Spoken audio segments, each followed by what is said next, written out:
Et c'est avec un énorme plaisir que l'on reçoit aujourd'hui David Serrero. Il est acteur, producteur, mais également et surtout chanteur d'opéra. Il est baryton, il a le Maroc dans le sang, à tel point qu'il a voulu tout simplement faire partager avec le public marocain, le peuple marocain, cet amour pour l'opéra, cet art qui nous semble parfois assez hermétique, parfois réservé à une certaine élite. Mais je pense que David Serrero en a une toute autre idée. D'ailleurs, il est avec nous depuis Paris. Bonjour David. Bonjour ma chère Amna, comment allez-vous? Ça va très bien et toi, comment vas-tu? Ça va très très bien ma sœur, c'est un honneur d'être avec toi et je tiens à dire d'ores et déjà que j'ai une très grande admiration pour toi, pour tout ce que tu fais et je te remercie pour l'opportunité d'être à tes côtés aujourd'hui sur Medi 1 TV. Merci beaucoup. Les ratés, merci beaucoup David, en tout cas d'avoir répondu présent à notre invitation, et c'est l'honneur est pour nous. Et justement, moi je voudrais un peu commencer par le commencement, puisque voilà, l'opéra, voilà, c'est quelque chose qui fascine, c'est quelque chose, comme je disais, parfois qui nous semble un peu hermétique, réservé à une certaine élite, et je ne pense pas qu'on devienne chanteur d'opéra par hasard. D'ailleurs, tu es baryton, et je voudrais savoir comment tout a commencé pour toi. Est-ce que c'était une passion? Est-ce qu'il y avait quelqu'un dans ta famille, ou c'est venu un peu par la force des choses, comme si c'était un peu le destin? Bah, c'est vraiment le destin en fait, parce que je suis né pas du tout destiné à cet art, si ce n'est que je suis né avec cette envie de vouloir faire des choses et de vouloir me donner à fond sur tout ce que je fais.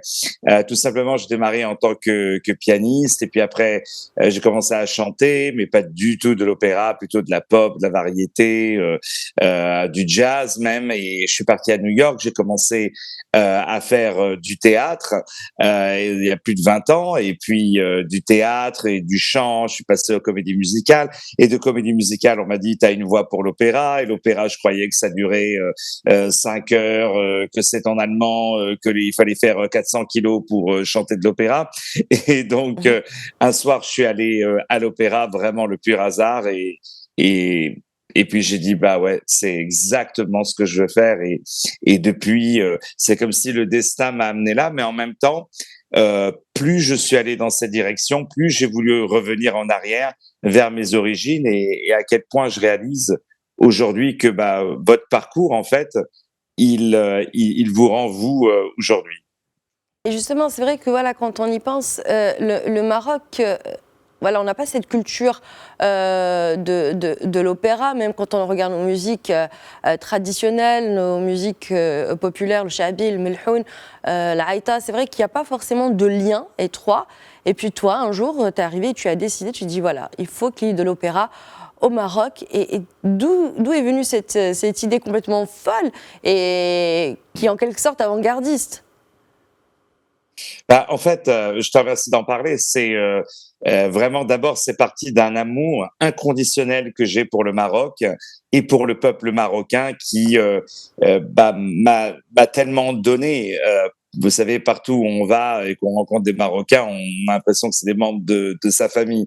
Il y a cet amour qui est réciproque entre tous les Marocains et ça, c'est tellement beau. Bah, en fait, le Maroc est vraiment un pays de tradition vocale. C'est un pays qui s'exprime justement par le chant, par la culture du partage et de façon vocale. Il y a des pays, c'est plus par le livre. Aujourd'hui, maintenant, tout est par email, mais le Maroc reste un pays vraiment avec une forte expression vocale. Donc le Maroc, si vous voulez, il a quand même, je dirais, cette nature vocale qu'on retrouve bien entendu dans l'opéra, puisque l'opéra, bien sûr, c'est un grand art vocal, mais c'est aussi de la musique. Et puis, j'avais envie vraiment de faire quelque chose pour la jeunesse marocaine. J'avais déjà contribué à plusieurs associations, mais là, vraiment, c'était pas juste d'amener de l'opéra au Maroc, comme ça a pu être fait quelques fois avant, mais c'était vraiment d'amener un opéra pour le Maroc. Et ça, c'est très important pour moi, Amna, c'est de former la jeunesse marocaine à l'opéra. C'est-à-dire qu'il y a des chanteurs d'opéra qui veulent apprendre l'opéra, qui sont au Maroc, mais pour se former, ils sont obligés d'aller à Paris ou aller en Europe. Et moi, j'avais envie de créer une classe d'opéra, donc c'est ce qu'on a fait. J'ai créé une classe d'opéra au Conservatoire de Casablanca, une classe de chefs de chant, donc c'est des pianistes qui sont spécialistes pour accompagner les chanteurs d'opéra, et puis de créer une programmation d'opéra, où justement on va en priorité donner la chance à ces chanteurs d'opéra marocains et d'engager uniquement des artistes marocains, parce que chaque fois qu'il y a eu des opéras au Maroc, c'était des chanteurs étrangers qui étaient engagés. Donc moi, j'avais vraiment cette envie. Et puis également de faire des opéras mêlés à la culture marocaine. Par exemple, Carmen, adapté au Maroc, avec des caftans, avec de la darbouka, etc. J'ai déjà fait des extraits qui sont révélés, des extraits et des essais même, qui sont révélés extrêmement positifs lors du premier gala d'ouverture de l'Opéra Royal du Maroc, qui a eu lieu le 30 novembre dernier au CIE des Arts Vivants à Casablanca et qui a été un succès absolument extraordinaire. Et également de créer les tout premiers opéras en darija sur des thèmes marocains. Et ça, vraiment, c'est une très, très, très, très grande fierté. Et puis d'amener, vous voyez, cet opéra qui est l'opéra qui est populaire, qui est pour tout le monde, de l'amener pour tout le monde. Et c'est ce que j'étais très heureux, c'est lorsqu'on a fait le gala, on avait toutes les classes. On avait des enfants, on avait des adultes, on avait des gens vraiment de tous milieux sociaux. Et moi-même, j'ai œuvré pour ça. C'est-à-dire que je suis allé dans la Médina de Casablanca et j'ai chanté. D'ailleurs, il y a un documentaire qui va sortir qui raconte toute cette histoire extraordinaire entre le Maroc et l'opéra. Et c'est tout ça que j'ai envie de faire, non seulement d'amener l'opéra au Maroc, mais aussi, Amna, d'amener le Maroc dans le monde de l'opéra, que le Maroc ait sa place dans le monde de l'opéra, puisque le Maroc est unique et c'est vraiment l'envie d'amener justement de faire profiter la richesse aux Marocains, c'est d'amener le monde entier, de l'amener au Maroc pour qu'ils voient des opéras. Voilà.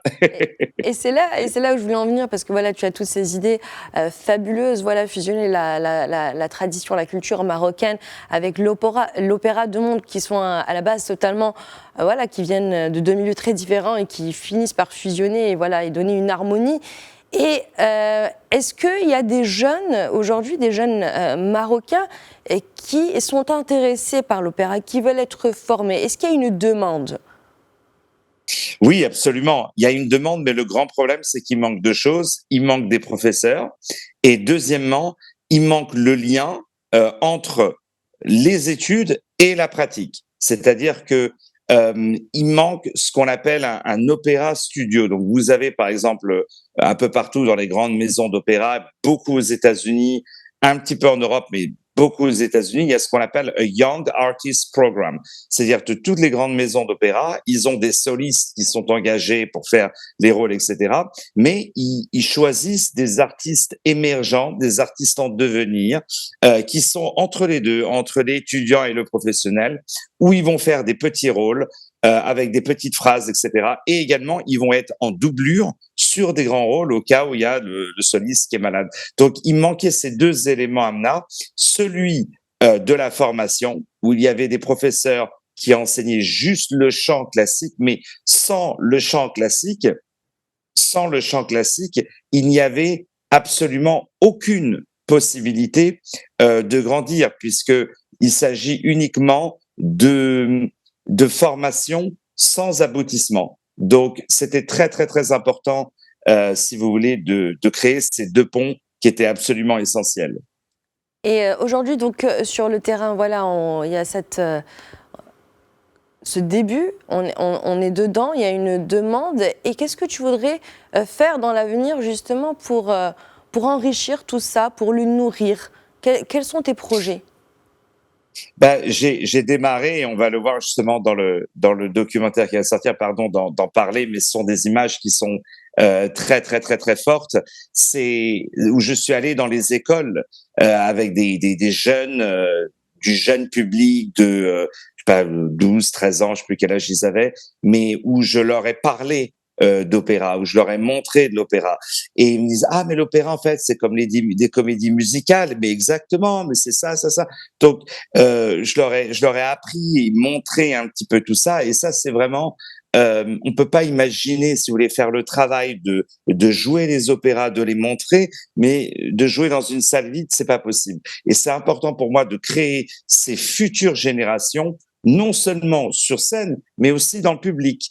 Et donc, c'est ce que je suis aussi fier, c'est que je suis allé dans les écoles pour justement montrer à ces jeunes publics qu'est-ce que l'opéra et de les faire venir. Et on a eu des choses absolument extraordinaires avec des professeurs qui m'ont demandé un peu le répertoire que j'allais faire dans la soirée avec, je vais faire venir 4-5 grands solistes.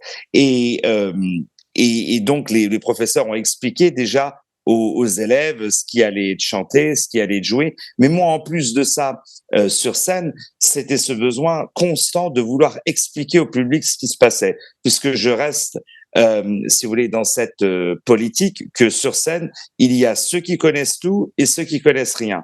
Et c'est très, très important pour moi d'accorder la même attention à ces deux publics. Ceux qui connaissent tout, j'ai envie de leur surprendre, de les surprendre, de leur montrer des choses qu'ils n'ont jamais vues avec de nouvelles couleurs, encore en profiter puisqu'on est au Maroc, donc autant ajouter des choses. Par exemple, j'ai fait le Barbier de Séville où je suis venu en caftan et on a fait venir une darbouka, etc. Et boum, ils ont connecté leur culture qu'ils connaissent si bien avec cet opéra. Donc finalement, c'est plus trop un art étranger, même si je dis que l'opéra finalement est très marocain, puisqu'il s'agit de générosité. Et puis également de mêler cette rencontre. Vous avez des chanteurs marocains des chanteurs d'opéra marocains qui vivent en Europe et qui n'avaient jamais chanté au Maroc. Vous voyez, donc ça c'était pour moi inconcevable. On a beaucoup parlé du Maroc dans le football, du football dans le Maroc. Ils nous ont fait honneur. Dans toute l'équipe de football marocaine, il n'y a que des Marocains. Ce serait inconcevable qu'il y ait une équipe de football marocaine avec que des Italiens, que des Suédois, vous voyez. Donc, c'est ce que j'ai envie de faire, c'est aussi de revenir vers cette troupe aux valeurs marocaines qui porte le drapeau marocain, toujours au service de Sa Majesté, que Dieu l'assiste, et qui donne ces belles valeurs du Maroc et qui partage avec le public, voilà, cet amour pour leur patrie, cet amour pour le Maroc, et le tout fait avec une façon qui n'est pas du tout prétentieuse. On part pas du principe oh vous avez tout vu, on va vous montrer quelque chose de différent, ou vous connaissez rien, nous on sait comment ça se passe, donc asseyez-vous et laissez-nous faire. Non, non, c'est vraiment dans cette idée de prendre les gens par la main. Encore une fois, c'est deux publics, ceux qui connaissent tout, ceux qui connaissent rien, et de les amener vers quelque chose absolument, une aventure absolument extraordinaire. Et j'ai des images absolument formidables du premier gala où on a eu, avec tout le monde qui chante et tout le monde qui tape des mains, et puis même d'enseigner à cette jeune génération, à des chorales, à des jeunes chanteurs, des airs d'opéra. C'est un bonheur immense. Comme si le bon Dieu m'avait amené vers cette destinée. Donc, j'ai beaucoup de reconnaissance. C'est vrai que tu portes le drapeau marocain haut et fort, et c'est tout à ton honneur. Et on a hâte de te retrouver au Maroc, Merci, David Serrero. Merci mille fois d'avoir été avec nous. Vraiment, c'est un énorme plaisir que de te recevoir. C'est un honneur, Lalla. Et vraiment, tu es notre fierté. Et merci de m'avoir reçu. Merci et continue à briller comme tu le fais. Merci, ma sœur. Merci beaucoup. Merci, David.